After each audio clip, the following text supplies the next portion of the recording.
नमस्कार, मेरा नाम ज्ञानेश्वर है और आप देख रहे हैं खबरों के पीछे। रोज रात 9 बजे एक नई कहानी लेकर हम आपके सामने हाजिर होते हैं। अपराध की दुनिया की कई कही अनकही कहानियों में से एक कहानी हम आपके साथ साझा करते हैं। तो आज खबरों के पीछे के एपिसोड नंबर 213 में आपका हम स्वागत करते हैं। जैसा कि आपको पता है कि एपिसोड नंबर 210 से हम कहानी सुना रहे हैं बेगूसराय जेल ब्रेक की, जिसे अंजाम दिया गया था 8 मार्च 1987 को 1987 को। यह कहानी आपको गूगल बाबा भी नहीं बताएंगे। तो आज इस कहानी की यह अंतिम किस्त है। पिछले 3 किस्तों में हमने कहानी का पूरा ब्यौरा पेश किया है। आज आपको हम बताएंगे कि इस कहानी में आगे क्या हुआ, बदले की कार्रवाई कैसे हुई और क्या क्या आगे सब चलता रहा। तो देखिए, जैसा मैंने बताया कि 8 मार्च 1987 को यह अटैक हुआ था और यह अटैक कम्युनिस्ट पार्टी के समर्थित गुंडों का था और इस अटैक का मकसद 2 था। जेल के भीतर बंद कांग्रेस समर्थित डॉन अपराधी राम किशोर सिंह उर्फ किशोर पहलवान की हत्या कर देना, क्योंकि किशोर पहलवान कम्युनिस्टों के लिए सिरदर्द बना हुआ था। जब तक बाहर रहा तब तक वह कम्युनिस्टों को ठोकता रहा। हालांकि कम्युनिस्टों ने भी कोशिश की थी जेल जाने के पहले कि किशोर पहलवान को खत्म कर दे, लेकिन किशोर पहलवान को खत्म नहीं किया जा सका था।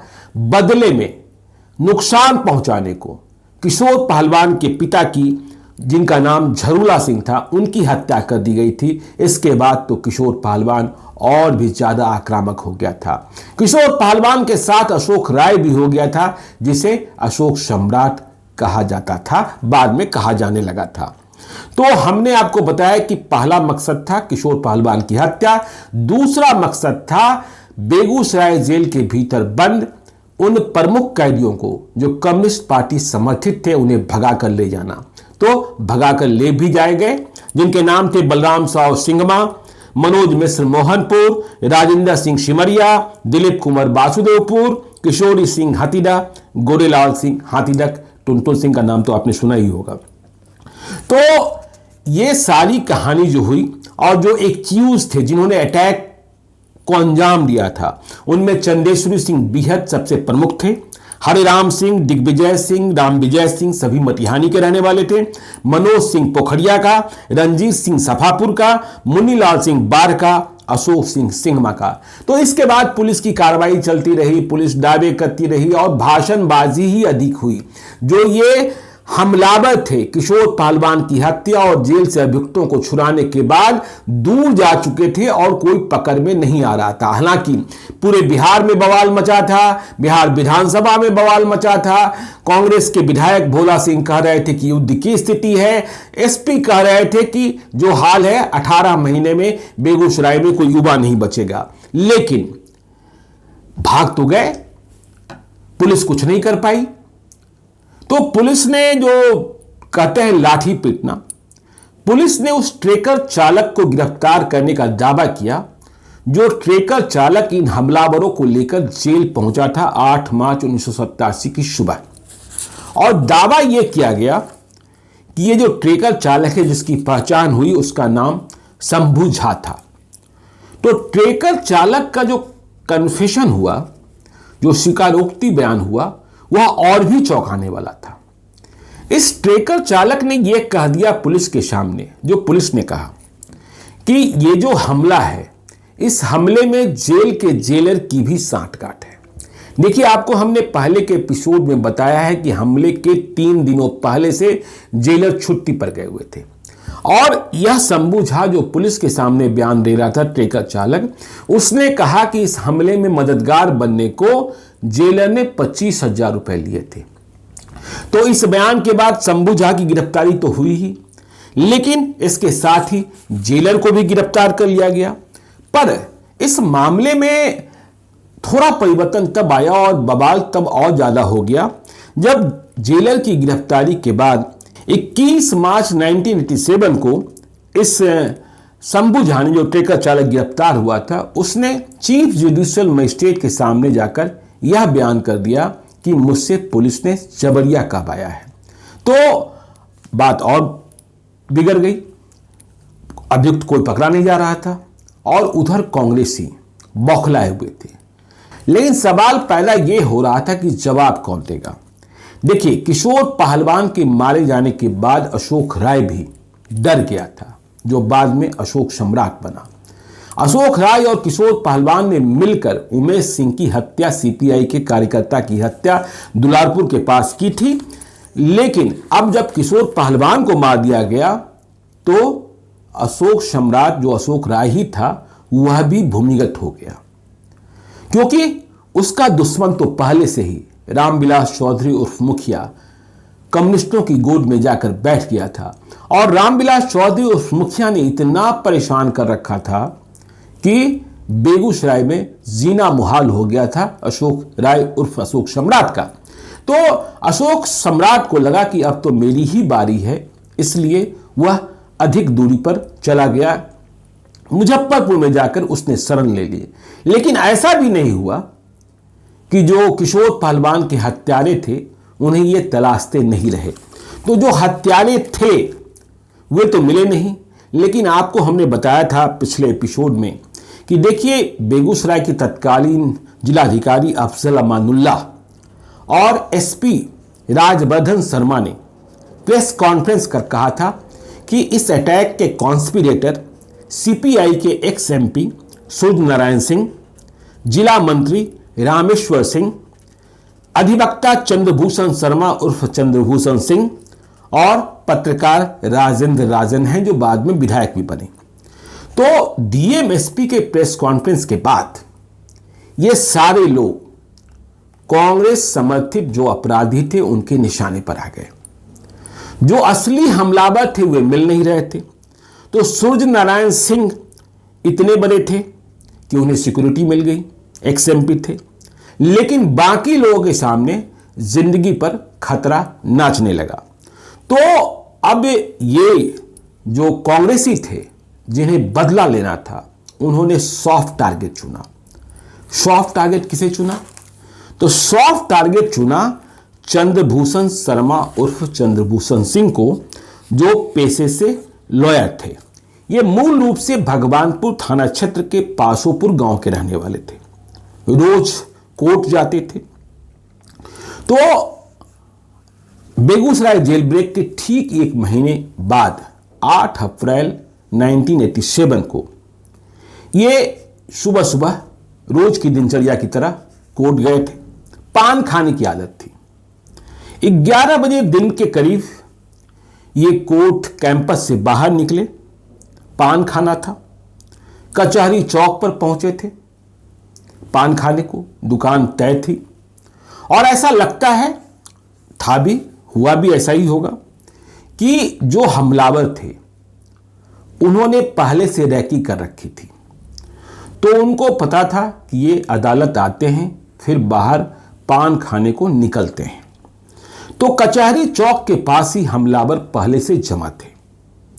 जैसे ही चंद्रभूषण सिंह, जो सीपीआई के वर्कर भी थे, वे निकले, इन अपराधियों ने उन्हें खदेड़ना शुरू किया पिस्टल लेकर।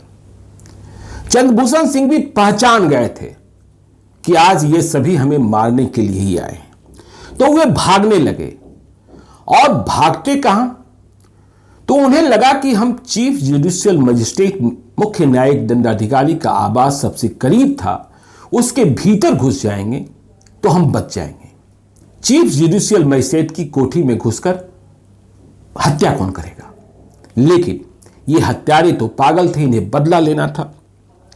तो ये जैसे ही कोठी के बरामदे पर पहुंचे, भीतर प्रवेश कर ही गए थे, इन अपराधियों ने चंद्रभूषण सिंह को भून दिया गोलियों से और ये चीफ जुडिशियल मजिस्ट्रेट के बंगले में ही मारे गए।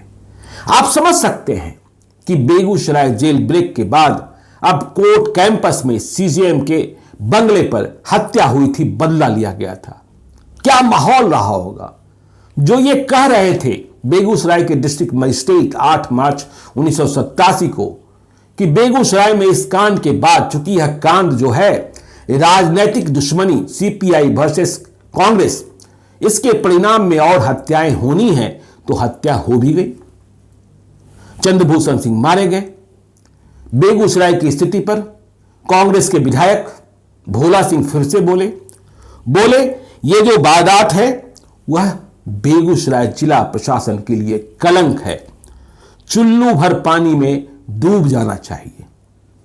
तो अब यह नई वारदात भी प्रशासन के लिए चुनौती बन गया। जो हमारे जानकार हैं वो कहते हैं कि चंद्रभूषण सिंह को अशोक सम्राट ने ही मारा। अशोक सम्राट के साथ किशोर पहलवान के छोटे भाई संजय सिंह भी थे, साथ में और भी अपराधी। पुलिस ने बाद में कार्रवाई के तहत इसमें 2 लोगों को गिरफ्तार किया, सुरेश रजक और चंद्रदेव सिंह को। 2 और गिरफ्तारियां हुई मुजफ्फरपुर से। 11 अप्रैल 1987 को मुजफ्फरपुर में रेड हुई थी। पुलिस को भी इस बात की जानकारी मिल चुकी थी कि अब ये जो अशोक राय है, जो बाद में अशोक सम्राट कहलाया, उसने ही किशोर पहलवान के बाद कुर्सी संभाली है, कम्युनिस्टों से लड़ने को ठाना है। तो उसी ने यह हत्या की चंद्रभूषण सिंह की। पर अशोक सम्राट मिलता नहीं। अशोक सम्राट चतुर अपराधी बन चुका था। स्टेनगन से आगे 47 ला चुका था और 47 लाने के बाद ही वह बेगूसराय फिर से लौटा। इसके पहले वह यहां वहां रहकर मुकामा रहता रहा, मराठी के रामपुर डुमरा गांव में रहता रहा, वारदातों को अंजाम दिलाता रहा, कम्युनिस्टों को मौत की नींद सुलाता रहा। लेकिन अशोक सम्राट के पास भी एक चुनौती थी कि उसे अपने सबसे बड़े दुश्मन रामविलास चौधरी उर्फ मुखिया को निपटाना था। अब इसकी वजह 2 थी। पहली वजह कि बचपन का दोस्त जो बाद में दुश्मन बना वह मुझे मारना चाहता है, और दूसरी वजह यह कि इसके कारण ही मुझे बेगूसराय छोड़ना पड़ा। तीसरी वजह भी कह सकते हैं कि यह कम्युनिस्टों की गोद में जाकर बैठ गया है। तो अशोक सम्राट के पास नया चैलेंज यह आया था कि वह जिसके भरोसे पहुंचा था मुजफ्फरपुर, मिनी नरेश, बेगूसराय का ही रहने वाला, उस मिनी नरेश की हत्या भी सरस्वती पूजा के दिन कर दी गई थी। तो मिनी नरेश की हत्या मतलब अशोक सम्राट मुजफ्फरपुर के अपने उस्ताद की हत्या से तिलमिलाया हुआ था। जब उसने हत्यारों का पता लगाने का काम प्रारंभ किया, बदला तो उसने मुजफ्फरपुर के छातापुर चौक पर लिया ही, लेकिन मालूम यह हुआ कि इस वारदात को अंजाम दिलाने के लिए बेगूसराय के ही बदरपुर मठ का महंत रामलगन दास अयोध्या से नागा साधुओं को बुलाया था। तो उसने एक दिन रामलगन दास को उठा लिया, महंत को। महंत के पास ऑल इंडिया गन का लाइसेंस था। तो रामलगन दास ने यह समझ लिया कि अब मेरी जान नहीं बचेगी। तो रामलगन दास ने एक लोभ दिखाया, लालच दिखाया कि मुझे छोड़ दो, मैं तुम्हारे दुश्मन, सबसे बड़े दुश्मन जिसे तुम मार नहीं पा रहे हो, बार बार कोशिश कर रहे हो, रामविलास मुखिया उर्फ चौधरी, रामविलास चौधरी उर्फ मुखिया, उसे तुम्हारे हवाले कर देते हैं। और फिर रामलगन दास के मार्फत ही अशोक सम्राट ने रामविलास चौधरी उर्फ मुखिया को मरवाया। और इस हत्या ने कम्युनिस्टों को बेगूसराय में परेशान भी किया कि रामविलास चौधरी उर्फ मुखिया, जिसके सहारे वह कांग्रेसियों से लड़ रहा था, वह मारा गया अशोक सम्राट के दौरान। लेकिन देखिए, अब भी एक बड़ा सवाल यह था कि जो लोग बेगूसराय जेल अटैक में शामिल थे वे कोई भी पकड़े नहीं गए थे और मारा नहीं गया था। तो अब ये कर कहां रहे थे? यदि बेगूसराय में इनकी मौजूदगी नहीं दिखाई पड़ रही थी तो ये कहां चले गए थे? तो दोनों गुटों ने, दोनों समूहों ने अपने नए नए ठिकाने तलाश लिए थे। देखिए, ये जो मुन्नी लाल सिंह था बार का, वह कम्युनिस्ट था। कम्युनिस्टों के लिए ही उसने बेगूसराय जेल ब्रेक में सहभागिता ली। तो अब ये जो बेगूसराय जेल ब्रेक कर सभी भागे थे, एक दूसरे के उद्देश्य की पूर्ति के लिए हमला करने लगे।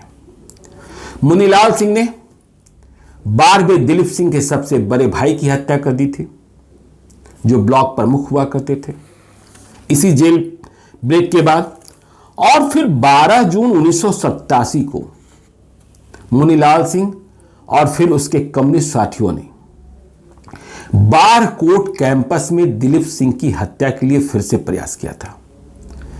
इस अटैक में बहुत सारे बम चले थे, बहुत सारी गोलियां चली थी।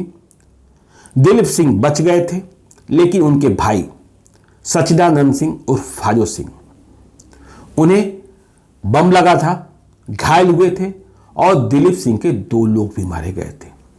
तो बहुत बाद में इस मुनीलाल सिंह को अनंत सिंह ने मारा, साथ दिया नागा नरेश ने, उस नागा नरेश ने जो अशोक सम्राट का आदमी था, और अरुण सिंह ने। तो एक बदला तो ऐसे हुआ। फिर देखिए, ये जो मनोज सिंह पोखरिया जो बेगूसराय जेल अटैक में शामिल था, यह बाद में चलकर सूरजभान सिंह के साथ रहने लगा, मोकामा के शंकरवार टोला वाले सूरजभान सिंह के साथ। तो जब अशोक सम्राट ने 92 में सूरजभान सिंह पर अटैक किया मोकामा के धौरानी टोला में, तो सूरजभान सिंह तो बच गए, लेकिन AK-47 की गोलियों से यह मनोज सिंह पोखरिया वाला मारा गया। सूरजभान सिंह भी खत्म हो जाते, लेकिन बीच में अचानक से गाय आ गई और पूरी गोली AK-47 की गाय ने खा ली, इसलिए सूरजभान सिंह की जान बच गई थी। तो इस तरीके से इनका खात्मा हुआ। चंदेश्वरी सिंह के पीछे बहुत कोशिशें हुई, लेकिन वे बहुत बाद में स्वाभाविक मौत को ही प्राप्त हुए। और एक बेगूसराय जेल से भागने वाले जो 7 लोग भागे थे, उनमें मनोज मिश्र उर्फ मनोज सिंह मोहनपुर का था। यह जो है गिरफ्तार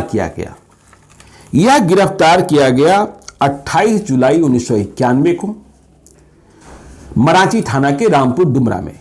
हमने आपको खबरों के पीछे के किसी एपिसोड में पहले भी बताया है कि रामपुर डुमरा बेगूसराय के अपराधियों का एक सुरक्षित ठिकाना बना हुआ था। वहां माइकल और साइकिल गैंग था। माइकल साइकिल गैंग एक अशोक सम्राट का विरोधी, एक अशोक सम्राट का समर्थन में, आप यह भी कह सकते हैं कि एक जगह कम्युनिस्टों का आश्रय और दूसरी जगह कांग्रेसियों का आश्रय या गैर कम्युनिस्टों का आश्रय। तो अरविंद सिंह कम्युनिस्टों की तरफ दिखते थे, या कम्युनिस्ट के अपराधी वहां जाकर रुकते थे, ठहरते थे, छुपते थे। और दूसरी ओर सूरज सिंह के यहां जो गैर कम्युनिस्ट थे।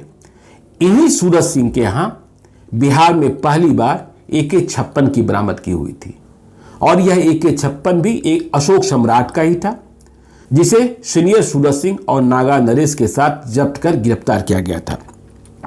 तो 28 जुलाई 1991 को जब मराठी थाना के थानेदार अरविंद कुमार सिन्हा, जो बाद में रिटायर हुए DSP बनकर, उन्होंने रेड की थी अरविंद सिंह के ठिकाने पर, तो रात को हुई छापेमारी में एक समय तो ऐसा लगा था कि ये अपराधी जो हैं वे थानेदार को ही बंधक बना लेंगे, लेकिन CRPF की पलटन साथ में गई थी और कई गिरफ्तारियां हुई, कई हथियार बरामद हुए, जिसमें अरविंद सिंह भी गिरफ्तार हुआ और ये मोहनपुर वाला मनोज सिंह जो जेल ब्रेक कर भागा था वह भी गिरफ्तार हुआ।